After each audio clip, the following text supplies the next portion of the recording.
Está en línea telefónica Jorge Sales Boyoli, él es socio fundador del despacho Sales Boyoli. Hay un tema muy importante del Tratado de Libre Comercio que tiene que ver con el aspecto laboral. Jorge, a ver, primero, ayúdanos a entender qué tan importante ha sido o qué tanto impacto ha tenido el tema o el aspecto laboral en la renegociación del Tratado de Libre Comercio. Buenos días. Hola, muy buenos días, gracias. El tema laboral en las mesas de trabajo del Telecán, sin duda alguna, debiera tener, si fuera un semáforo, una luz roja, junto con aspectos como la propiedad intelectual, como los temas de inversión, como las famosas reglas de origen. Que todo esto, en el fondo, se refiere a la reducción del déficit comercial entre los dos países. En la firma hemos hecho un análisis y hemos tratado de desentrañar la parte que tiene que ver con los mitos y la parte que tiene que ver con las realidades. Ah, mira, qué buen ejercicio. Sí, es un ejercicio bien interesante, Jaime, porque más allá de las estrategias de negociación y de las rondas que se estén llevando, que entendemos tienen una dinámica y una lógica, sí es bien importante que conozcamos cuáles son los hechos y cuáles son pues los mitos. A ver, ¿qué te parece si partimos de hechos y de mitos? Sí, claro que sí. Mira, un hecho relevante es que los empleos manufactureros, en cuanto a creación y pérdida de los mismos, tienen el mismo comportamiento en Estados Unidos que en México. ¿Qué queremos decir con esto? Quiere decir que cuando los empleos de manufactura caen en Estados Unidos, también caen en México. Y cuando se generan empleos en manufactura en Estados Unidos, también se generan en México. Esta es una realidad bien importante, porque entonces esta idea de que México se está llevando los empleos de Estados Unidos no necesariamente es cierta. Este comportamiento que es de movimiento igual de generación o pérdida de empleos en Estados Unidos y en México en el ramo manufacturero es una constante desde el año 2001. Entonces, excepción hecha de los años de 2004 a 2008, el comportamiento es el mismo. Por ejemplo, cuando la gran crisis del 2009, México perdió empleos manufactureros y Estados Unidos también perdió en diferente proporción. Entonces, este es uno de los hechos, hablando primero de los hechos como tú sugerías, Jaime. Otro hecho doloroso, muy doloroso, tiene que ver con la brecha del salario mínimo entre México y Estados Unidos. El salario mínimo en México por hora equivale a menos de $1, equivale a 0.57 centavos de dólar, cuando en Estados Unidos el salario mínimo por hora se mueve, dependiendo del estado de la Unión Americana, y es lo mismo en Canadá también, entre 12 y 15 dólares por hora. Quiere decir que el salario mínimo en México es 800% más bajo que en Estados Unidos y que en Canadá.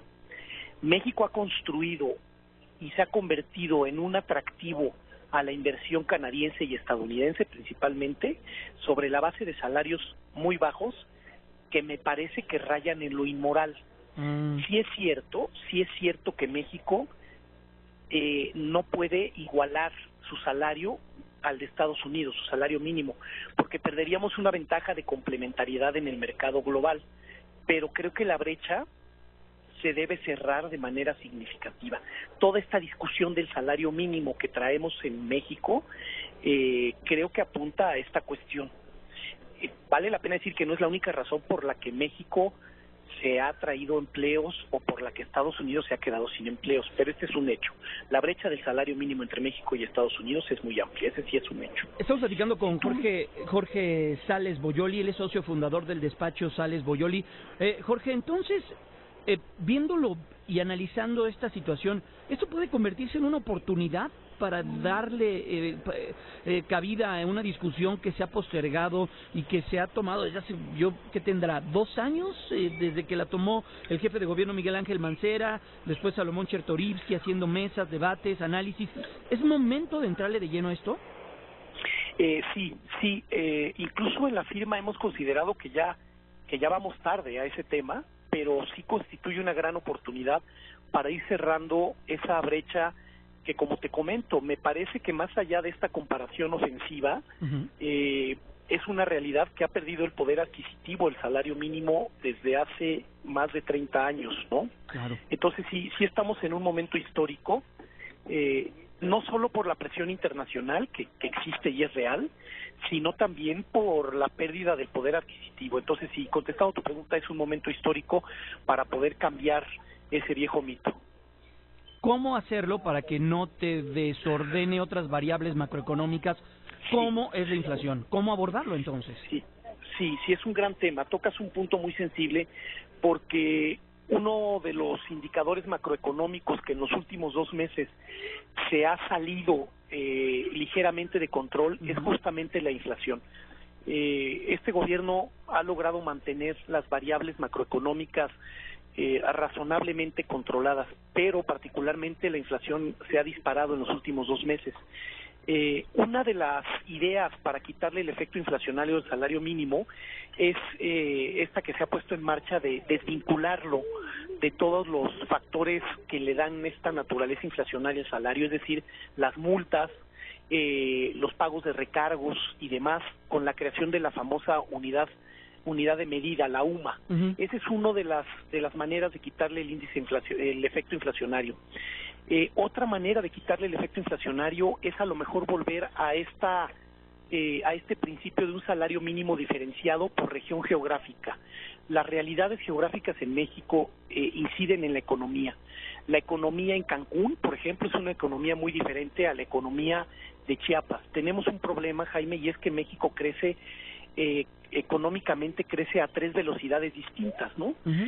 Tenemos una geografía, por ejemplo, en el norte con la franja de toda la maquila que crece a una velocidad de tasas asiáticas, ¿no? Y junto con ella está, por ejemplo, toda esta economía del Bajío, donde está la zona industrial, la industria automotriz, que se ha vuelto muy importante para México. Luego tenemos una economía que crece a una velocidad promedio, donde está la Ciudad de México, donde está el norte del país, que no está en la franja fronteriza, pero que tiene una industria pues razonable. Y luego tenemos una economía que crece a ritmos vergonzosos, porque no hay desarrollo económico, porque no hay vialidades, porque no hay movilidad. Hablamos de lugares como Chiapas, de lugares como Tabasco, que en cuanto le quitas todo el efecto de Pemex, la economía se viene abajo. ¿Pero ahí van las zonas económicas especiales? Sí, bueno, pues eso es esperanzador y esto ayuda, contestando tu pregunta, a que quizás debiéramos tener un salario mínimo diferenciado para justamente irle quitando este efecto inflacionario. Otra idea, que es una idea que se toma de España, es el tema de los salarios mínimos por edades, es decir, que haya salario mínimo para los jóvenes que acceden a un primer empleo. Este tipo de variables podrían ayudar a que no tuviéramos el efecto inflacionario en el salario mínimo y que pudieran ir atendiendo a cerrar esta brecha entre el salario mínimo de Estados Unidos, Canadá y México, respetando las asimetrías que tienen las distintas economías. No estamos proponiendo ni remotamente que se iguale el salario mínimo, sería suicida para la economía de México. Oye, Jorge, la discusión y en el momento en el que estamos atendiendo algo que es tan sensible para la sociedad como es el salario, ¿también puede ayudar a combatir los índices de informalidad que tiene nuestra economía, que son altísimos? Curiosamente, el tema de la informalidad es un tema que tiene una complejidad desde el origen, la manera en que se mide la informalidad en México. ¿Por qué? Vamos a ver, la informalidad en México se mide lo mismo que el desempleo de una manera peculiar. Primero, se considera trabajo informal todo el trabajo que no otorga seguridad social. Claro. Entonces, ahí tenemos una masa crítica tremenda, Jaime, porque son personas que sí trabajan, que sí tienen empleo, pero no tienen seguridad social. Y al no tener seguridad social se considera empleo informal. Luego, a todos los trabajadores que laboran por cuenta propia también se les considera informales. Todos los empresarios, los microempresarios, que son muchos en este país, son la mayoría, se les considera informales.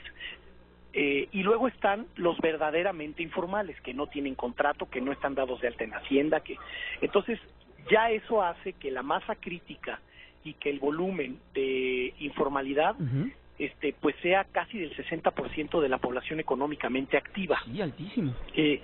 Lo que es curioso es que cuando tú comparas el PIB, el Producto Interno Bruto per cápita contra la informalidad, no hay una brecha significativa. Curiosamente se ha mantenido muy bien. Y también es de justicia mencionar que esta administración en particular ha logrado que se incremente el empleo formal en México.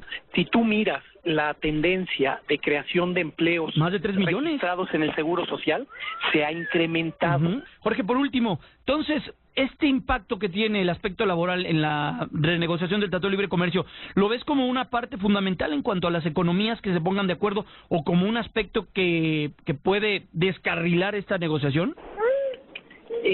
Pienso yo que no es un aspecto que va a descarrilar la negociación, pero sí es un aspecto muy relevante en la negociación. Creo que en la lógica de las recíprocas concesiones que se tendrán que hacer las partes, el tema del salario va a terminar siendo lo que llaman los americanos un trade-off, una moneda de cambio dentro de la negociación. Un tema sensible, un tema importante. Creo que debemos acostumbrarnos a escuchar que se hable de dumping laboral, pero pienso que tenemos muchas posibilidades y que este tema tan polémico va a generar oportunidades de mejora en muchos indicadores macroeconómicos en el empleo en México. Bueno, pues muchas gracias, licenciado Jorge Sales Boyoli, socio fundador del despacho Sales Boyoli, por atender esta llamada este fin de semana. Fuerte abrazo.